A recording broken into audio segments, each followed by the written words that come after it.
Gracias por acompañarnos en este su programa Acceso Directo, un programa para divulgar el trabajo de nuestros investigadores, nuestros historiadores, ¿no? Y el día de hoy se pone muy bueno el tema porque el tema es el contrabando. ¿Desde cuándo nació el contrabando, cuando menos en la parte del Caribe?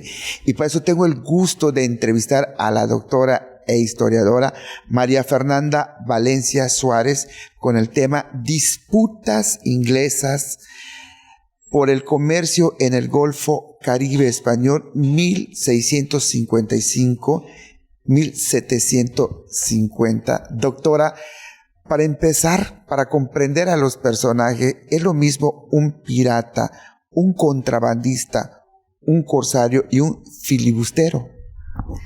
Pues muchas gracias por la invitación, Freddy. Siempre un gusto estar aquí. Pues, buena pregunta. Mira, depende en qué momento lo estamos definiendo, o sea, en qué momento de la historia y también quién lo está definiendo así, ¿no? Para los ingleses, por ejemplo, los corsarios eran casi siempre personas ligadas a la reina, ¿no? Sobre todo pensemos en corsarios en la primera etapa de las incursiones inglesas en el Caribe, y entonces tenemos a Francis Drake, por ejemplo, o a Walter Raleigh, ¿no? Esos eran cortesanos y además hacían actos de piratería, pero finalmente como tenían una patente de corso que se las daba la reina, entonces eran corsarios. Los piratas eran los que actuaban libremente, ¿no? Sin tener el apoyo de la corona, y que también buscaron refugio en la isla, por ejemplo, de Tortuga, de Tórtola, y después en Jamaica, ¿no? Pero ellos no le respondían a la reina, no le respondían a nadie, ¿no? Tenían como esta ley libre, ¿no? Albedrío. Pues sí, como ellos tenían su propia ley, digamos, ¿no? Y en un principio no molestaban a la corona británica justamente porque le hacían el favor de molestar a los españoles, ¿no? Pero llega un momento en que a la corona británica, por ciertos acuerdos con la corona española, deciden en el tratado de 1670 que van a cancelar las prácticas piráticas, o sea, ya se van a ver como piratas a todos los que hagan eso y como tales los van a castigar, de tal forma que incluso al famoso Walter Raleigh lo cuelgan en Londres, ¿no? El rey Jacobo lo manda colgar. Entonces, bueno, ahí vemos que hay ciertas diferencias. Por ejemplo, ahí no me preguntaste, pero los bucaneros se llamaban así porque eran los que cortaban, usaban carne, la secaban, ¿no? Y hacían como estilo barbacoa, y de ahí sale el nombre de bucaneros, ¿no? Y contrabandistas, pues eran los que actuaban haciendo comercio fuera del marco de la ley. Y esos, para Inglaterra, eran buenos porque traían movimiento de mercancías. Desde el punto de vista inglés. Desde el punto de vista inglés, siempre y cuando, ahí vamos a ver en el artículo justo lo que ve, es que creo que lo que planteo más importante en mi artículo es que y en los trabajos que he hecho, es que no podemos generalizar y hablar de un imperio inglés que se comportaba así y asado. Dentro del imperio inglés también había diferentes intereses, diferentes grupos, y hay diferentes momentos, ¿no? Entonces, pues, digamos, desde la visión del momento en que estamos hablando aquí, que es principalmente 1650, 1750, el contrabando fue apoyado por Inglaterra, en general. Para los españoles, todos eran, pues ahora sí que viéndolo en blanco y negro, todos eran malos, y a ella no le importaba si era pirata, si era corsario, si era bucanero, igual los guardacostas lo iban a apresar y a llevárselo, ¿no? Y a que recibiera su castigo como pirata.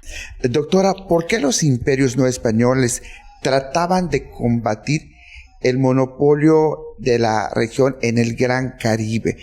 ¿Qué papel jugaron ahora sí los burgueses? Porque usted decía, hay diferentes intereses, los comerciantes y los aventureros. Pues el Caribe es una situación, es una región con una situación geoestratégica muy importante. ¿Qué quiere decir eso? Por ejemplo, pensemos en el cambio que le dio a las posibilidades inglesas la posesión de Jamaica, ¿no? Porque Jamaica, como lo menciono ahí, está a una semana de navegación de cualquier punto del Gran Caribe.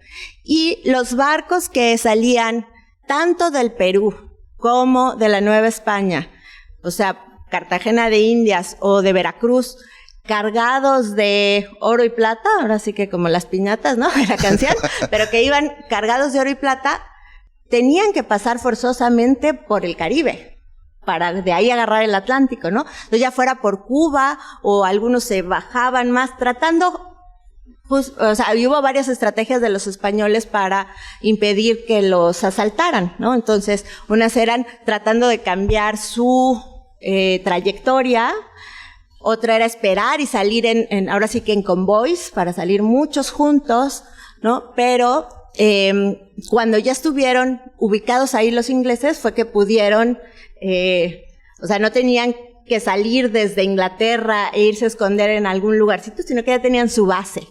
Y los otros, porque me preguntabas, ¿no? Los imperios no españoles, pues también, a veces no los tomamos en cuenta, pero los holandeses también estuvieron muy, ellos sobre todo se involucraron en el transporte marítimo, ¿no? Ellos, tanto que los ingleses recelaron de su posición comercial y decidieron poner una ley que era que era justo el acta para poder frenar a los holandeses, y mediante esta acta lo que hacían es que no permitían que ninguna carga inglesa saliera de un barco, de un puerto inglés, y se transportara en barcos holandeses, ¿no? Entonces tenemos a los holandeses en el transporte marítimo y también tratando de quedarse, digo, había muchos piratas holandeses, ¿sí? Tenemos incluso a los daneses, ¿no? A los escoceses, que no los hemos estudiado tanto, que se confunden muchas veces con los mismos ingleses. Entonces, pues, ¿por qué querían todos meterse ahí? Pues porque había riquezas, ¿no? Las riquezas tanto materiales como en el comercio.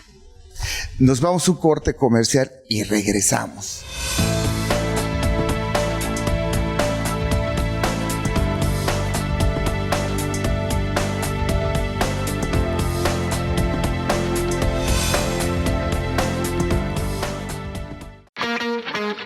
Teleplay, la señal de entretenimiento, cultura, espectáculos, noticias y más.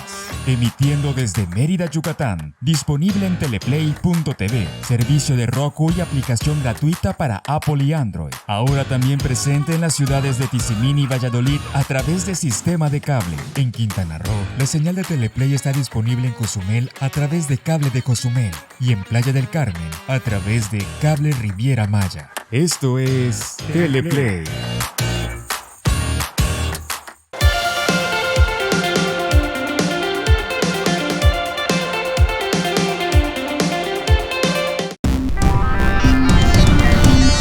Mantente informado de los sucesos más relevantes de la península de Yucatán.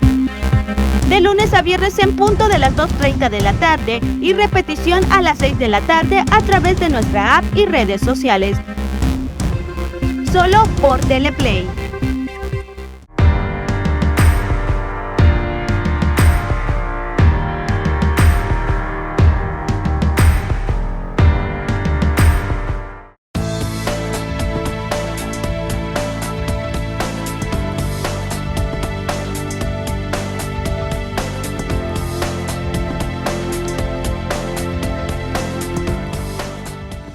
Gracias por continuar con nosotros y estamos ahora sí aprendiendo sobre los orígenes del contrabando de la fayuca, que le decimos aquí en Yucatán y en otros lugares, ¿no?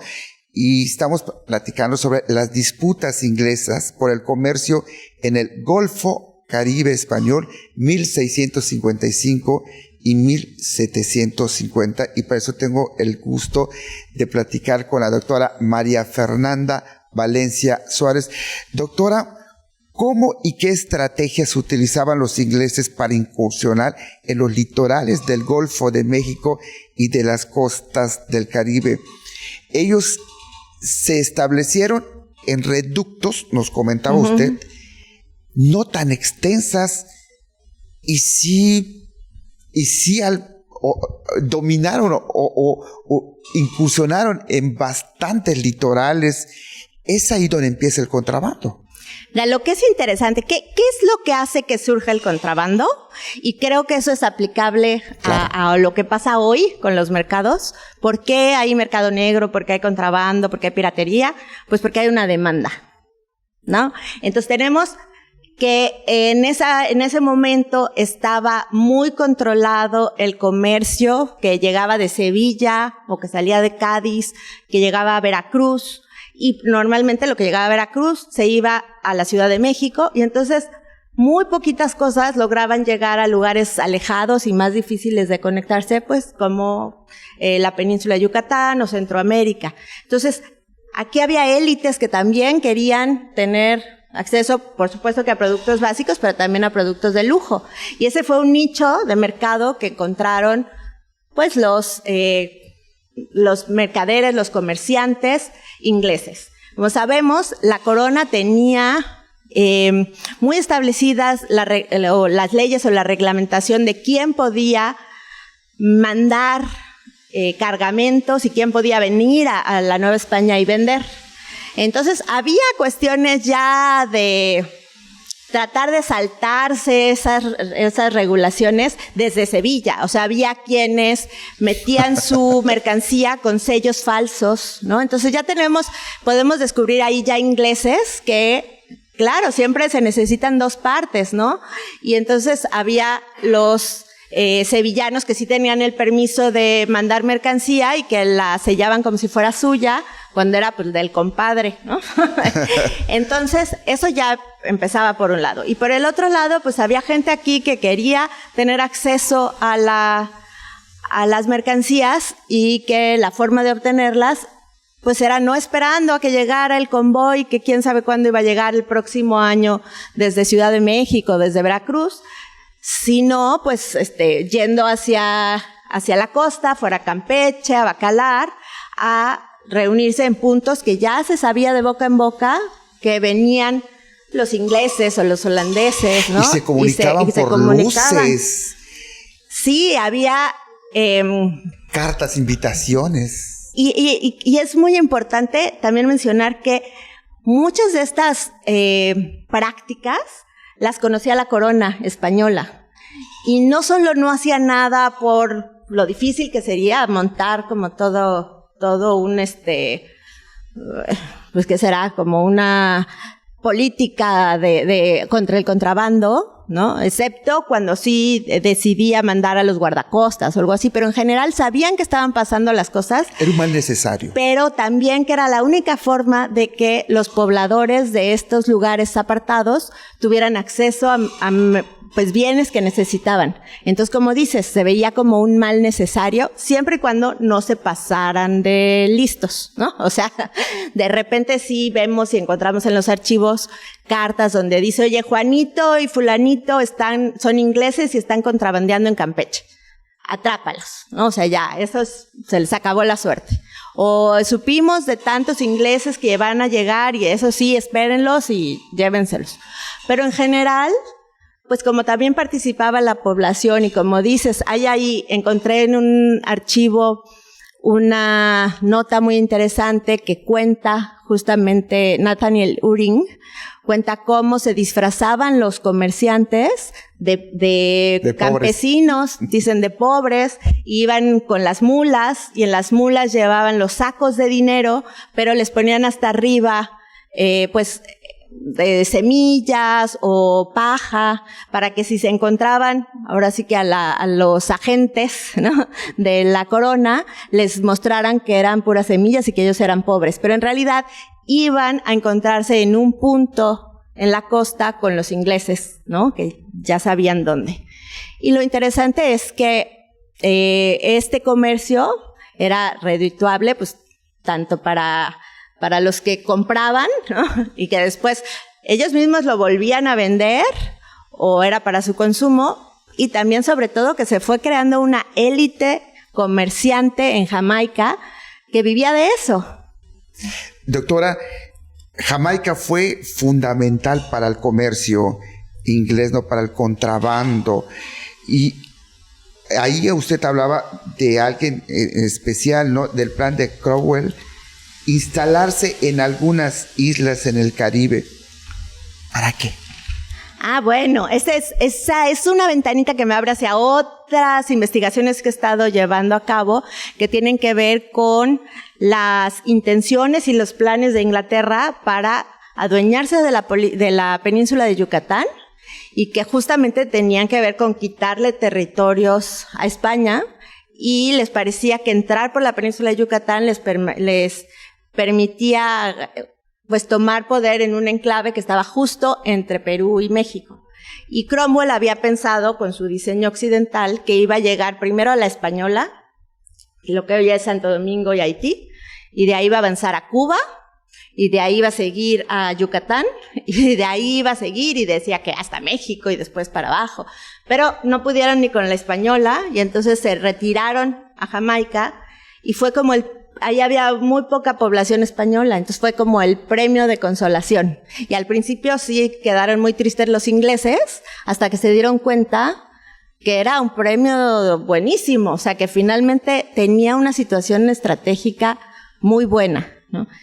Y entonces, pues ya se empezó, primero fomentaron dejaron que los piratas se quedaran ahí porque era la forma de poblarlo. Y ya después dijeron, no, ya no queremos a los piratas.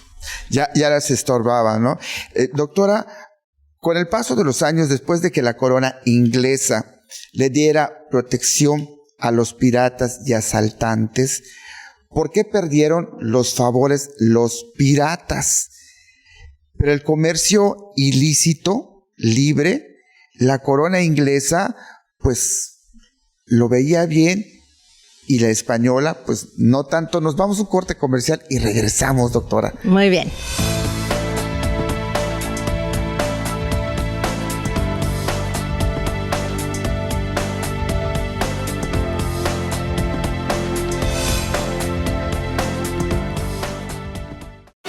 De Frente y Directo, un programa de análisis donde el comunicador Ramón Pérez y el grupo Muro Noticias nos explican todo sobre el acontecer político local.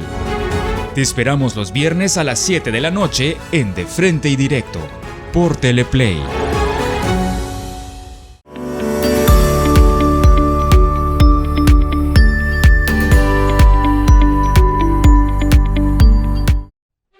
De manera poética, el gran cronista de nuestra Blanca Mérida nos lleva un viaje a través de la historia y la geografía de nuestra ciudad. Mérida de Yucatán, por Teleplay, viejos amigos en una nueva señal.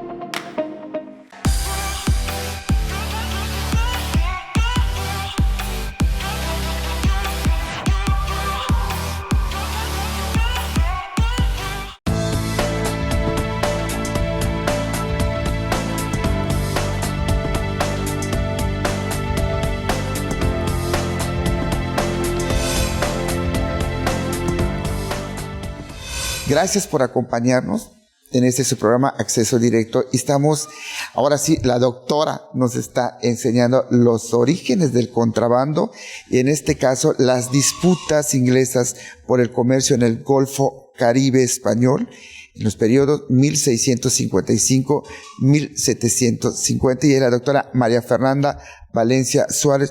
Doctora, ¿por qué después de muchos años que los piratas ayudaron, o sea, al reino, a la reina, después fueron, ahora sí, como perdieron los favores? ¿Qué sucede? ¿Qué se transforma? ¿Por qué ese cambio? Pues mira, primero porque los piratas no obedecían realmente a la corona británica. No le daban parte del botín, diferencia con los corsarios, y además estorbaban el comercio que realizaban, ¿no? Pues la gente que no era pirata, digamos, los que sí estaban asentados de forma pues más, porque los piratas no es que no tuvieran permiso, pero digamos que iban, venían, se cambiaban de lugar, ¿no? Recuerden, pues ahora sí que muy parecido a las películas que hemos visto. Y entonces, ¿qué pasaba? Los piratas no siempre respetaban los acuerdos con sus contrapartes en la Nueva España, ya fuera en el Caribe, ¿no? Entonces, los mismos novohispanos decían, oye, yo mejor ya no te compro a ti, porque la última vez que yo estaba esperando que llegaron unos piratas y me robaron la mercancía, ¿no? Entonces empezaron a haber muchas quejas de los comerciantes jamaiquinos o de los comerciantes ingleses, digamos que no hacían otra cosa que no respetar la ley española y no pagar impuestos, pero digamos que no llegaban a robar, ¿no? Y entonces hubo por esa parte presión de los propios jamaiquinos o de los comerciantes desde Londres que estaban involucrados en este comercio para que la corona restringiera y atrapara a los piratas. Y también hubo varios acuerdos internacionales, no tratados, entre España e Inglaterra. Entonces había veces en que decían, oye, justo parte del acuerdo por el cual firmamos la paz y que nos van a dejar, no sé, avanzar en tal territorio o nos van a dejar participar en tal comercio, implica el que les prometimos que vamos a tratar de eliminar la piratería, por lo menos no fomentarla, ¿no? Entonces, pues ese es un cambio importante que se da justo en 1670. Son los orígenes del mercantilismo o el libre comercio, doctora, y también hay algo muy importante, muchas cosas importantes que dice usted en sus investigaciones, pero Jamaica se convierte en parada de navíos y bodega de mercancías y posesiones inglesas. Entre esas mercancías, hoy nos puede parecer muy cruel, la trata de negros. La trata de negros era vista como una mercancía, ¿no? Claro. De hecho, digamos que los bucaneros, los corsarios, desde el siglo XVI, se vieron como muy lucrativo este triángulo que se hacía entre, o sea, salir de Inglaterra para ir a África, tomar mercancía secuestrada, ¿no? Pues llegaban a los pueblos africanos de la costa y secuestraban a los habitantes de ahí. Se han hecho estudios y algunos, pues digamos, tenían tratos con unos pueblos y esos pueblos atrapaban a otros, ¿no? Hubo toda una dinámica, pero bueno, hablando de los ingleses cargaban ahí la mercancía y la movían por el Atlántico, ¿no? Y llegaban al Caribe. En el Caribe, bueno, y había de hecho se creó la Real Compañía Africana y ellos llegaban al Caribe e incluso hay una cosa que se llama el asiento de negros. ¿Qué es el asiento de negros? El asiento de negros era la prerrogativa o el derecho que daba la corona española a alguna compañía o algún país para vender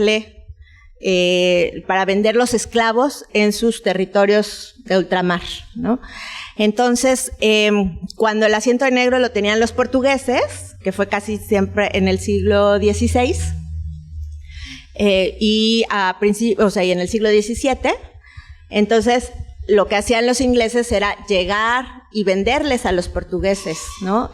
O tenerlos ahí, pues de alguna forma sabemos que allá había contrabando, que algunos comerciantes españoles cruzaban hacia donde pudieran encontrar a los esclavos y los regresaban a vender. Después, cuando fue la Guerra de Sucesión, que un heredero del rey Luis XIV, el duque de Anjou, es el que se queda parece que es el que se va a quedar con el trono, de España. Y entonces a los ingleses les da pánico pensar que ahora van a estar unidos los españoles con los franceses. Y sobre todo que los franceses van a tener acceso a todo el monopolio comercial. Al asiento de Nueva Guinea, usted dice, y ahí, ¿no? le dan el asiento a los franceses. Y después logran, cuando ganan esta guerra de sucesión los ingleses y consiguen el Tratado de Utrecht, con ese consiguen que les den el asiento a ellos. El asiento es el comercio exclusivo de esclavos. Más que el comercio, es el derecho de vender exclusivamente los esclavos en las tierras de ultramar, o sea, de España, o sea, en todos los territorios españoles de América. Y eso también les da la posibilidad de tener unos que se llaman factores, que eran unos agentes, ¿no? Que podían establecerse en diferentes puntos. Digamos, en Veracruz había unos, en Campeche había otros, en Cartagena, en Portobelo, ¿no? Las factorías de negros. Bueno, estos eran, los factores eran como los agentes. Y ellos eran los que iban a traer un número determinado de esclavos. Y también tenían derecho a un número determinado de otras mercancías. Entonces, ¿cómo funcionaba? Pues todos la mercancía, va a sonar horrible, pero todos los esclavos que se traían de África, pues cuando ya estaba Jamaica, pues era el lugar ideal y estratégico para hacer una parada. Y como los traían en unas condiciones terribles, pues muchos llegaban enfermos, algunos muertos, ¿no? Y entonces ahí hacían como, separaban los que este todavía está bien, este está enfermo, y lo que hacían también era vender casi a precios más baratos los que estaban enfermos. Y los comerciantes jamaiquinos los compraban, los trataban de mejorar, así dicen los documentos. Así dicen los documentos. De mejorarlos para volver a venderlos a un precio más caro. O sea, que era como una inversión, pero pues muchos se les morían, pero como los lograban vender a un precio mejor y además los vendían en el mercado negro, o sea, de contrabando, no pagaban impuestos, entonces les salía provechoso el negocio, digamos, ¿no? Pero sí, leer en esos documentos la forma en que se refieren a seres humanos como mercancía es duro, ¿no? ¿Qué dicen esos documentos? Porque usted sí tuvo acceso a esto, doctora. Pues en los documentos que yo leí, no me metí específicamente en todos los archivos que ven la trata, más bien en la correspondencia entre los comerciantes, pero bueno, hablan de número de cabezas que llegaban, pues sí, de las estrategias de los comerciantes jamaiquinos, pues para tratar de hacer un negocio, ¿no? Entonces dicen, compraban a los que estaban ya para desecharse y los trataban de mejorar para venderlos a un buen precio, ¿no? Es lo que decía. Doctora, pues gracias por compartir con nosotros esto y yo sé que va a haber otro programa. Muy bien, porque yo encantada. Es extenso esto del comercio y del contrabando. Muy bien, encantada. Gracias a ustedes.